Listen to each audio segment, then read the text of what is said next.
Ondan sonra bir musulmanyň öwrenmeli ilmi musulman donar iki bölümne. Birincisi farzul ayn bolan ilimler, ikincisi farzul kifaya bolan ilimler. Näme diýmek? Farzul ayn bolan ilimler diýmek musulman donar her kimin ayal erkek ýaş garry diýmen her kimin hut özü ýeke bilmeli ilimlerine farzul ayn ilimler diýilýär. Meniň bilenim bilen seniň boýnundan düşenok, seniň bilenim bilen men boýnumdan düşenok. Her bir özüne musulman diýen kişiniň her biriniň ayrı bilmeli ilimlerine farzul ayn bolan ilimler diýilýär musulman doganlar. Misal üçin Allah'a iman etmek, tevhid, akida, imanyň şertleri, şulary her bir musulman bilmeli. Sonra ibadetleri berjay etmek üçin gerekli bolan ilimler. Misal üçin nähile täret almaly. Şunu her bir musulman bilmeli. Nähile gusul almaly. Namaz nähile kılmaly. Namazyň farzlary näme? Namazyň wajipleri näme? Namazyň sünnetleri näme? Namazda ýalňyş goýbersak nähile säw secde etmeli. Nädip orada tutmaly? Haçan başlap haçan açmaly? Nämeler oradany bozýar? Her bir musulmanyň günnelik berjay etmeli we boýuna farz bolýan ibadetleri berjay etmek üçin gerekli bolan ilimleri öwrenmekligi her birimiziň boýnumyzda musulman doganlar farzul aýndyr. We Allah taala haram eden zatlaryny bilmeli. Dine ibadetleri bilip goýanyň bilen bolanok, şirki bilmeli, küfür bilmeli, insan dinden çykarýan zatlar we bu zatları bilmeli. Özümiz şol zatlardan goramak üçin zina näme, öwrülük näme, süýtgorluk näme,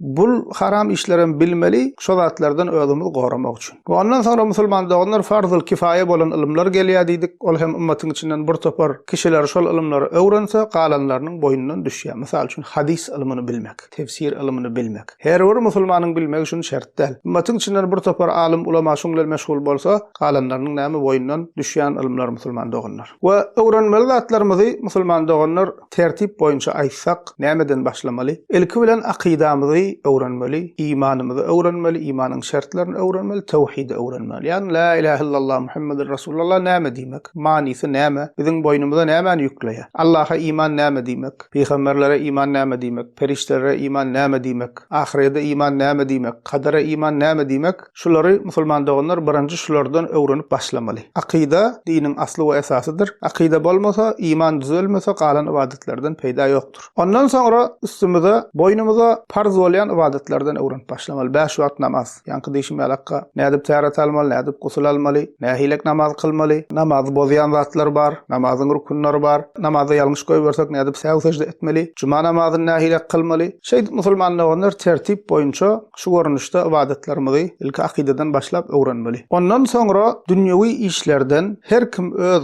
ugruny degişli ilimleri öwrenmeli. Misal üçin söwdegar bolsaň, eger söwda bilen meşgul bolýan bolsaň, seniň boýnuňa söwda degişli hökümleri bilmeklik farzul ayn. Özüňi söwdaň içindäki bolup geçýän haramlardan goranmak üçin algy, bergi ýa bolmasa prosentli söwda ba, o haçan prosent bolýar, haçan bolmaýar. Şu zatlar musulman doganlar öz günlük işine degişli haýsy urda işleýän bolsaň, şol urda degişli hem ilimleri öwrenmek boýnumyza musulman doganlar farzul aýndyr.